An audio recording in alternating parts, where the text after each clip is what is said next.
Hello guys, কেমন আছো সবাই? আশা করি সবাই ভালো আছো। দিনটা ছিল শ্রাবণ মাসের লাস্ট সোমবার। তো আমরা বন্ধুগুলো মিলে একটু প্ল্যান করলাম, চলো সবাই মিলে বাবার মাথায় জল ঢেলে আসি। তারপর যা যা প্রয়োজন জল ঢালার জন্য সব কিছু সামগ্রী কেনার পর আমরা টোটো ধরে চলে যাচ্ছি গালতাজি। এখানে তো আর গঙ্গা নদী নেই কি ওখান থেকে জল এনে বাবার মাথায় ঢালবো। এখানে পাহাড়ের উপর আছে গালতাজি।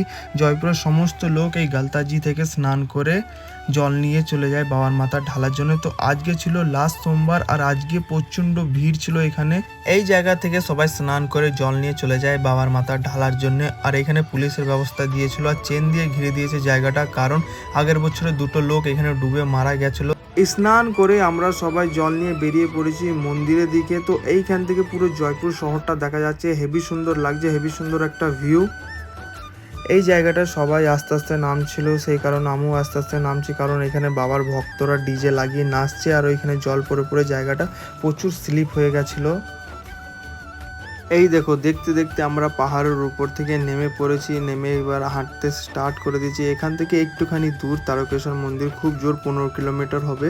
তো এখান থেকে আমরা আস্তে আস্তে হাঁটছি আর এখানে পেছনে আমাদের ডিজে আছে, যে ডিজে লাইট জ্বলছে আর গান চলছে। সবাই নাচতে নাচতে হেভি এনজয় করতে করতে চলে আসছি মন্দিরে। আর কিছুক্ষণ আসলে মন্দিরে চলে আসবো আমরা। এই দেখো, আমরা চলে এসেছি সবাই মিলে তারকেশ্বর মন্দিরে। আর এইটা হচ্ছে জয়পুরের তারকেশ্বর মন্দির, যেটা হচ্ছে চওড়া রাস্তায়।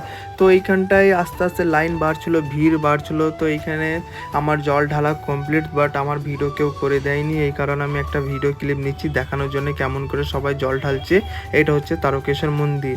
তো এখানে জল ঢালা কমপ্লিট। তো এইখানে আরও অনেক অনেক ঠাকুর আছে, অনেক অনেক মূর্তি আছে, যেগুলো সব কিছু ভিডিও করতে আমি ভুলে গেছি। আর এইটা হচ্ছে নন্দী মহারাজ। এখানে কানে কানে সবাই কিছু বলে যাচ্ছিল, তো আমিও কানে কানে একটা কিছু বলে দিলাম। আমাদের সবারই জল ঢালা হয়ে গেছিলো আর মন্দিরে আস্তে আস্তে ভিড় বাড়ছিল। এই কারণে আমরা বেরিয়ে পড়লাম মন্দির থেকে। আর এখন আমরা সোজা যাচ্ছি বাড়ি ফিরে।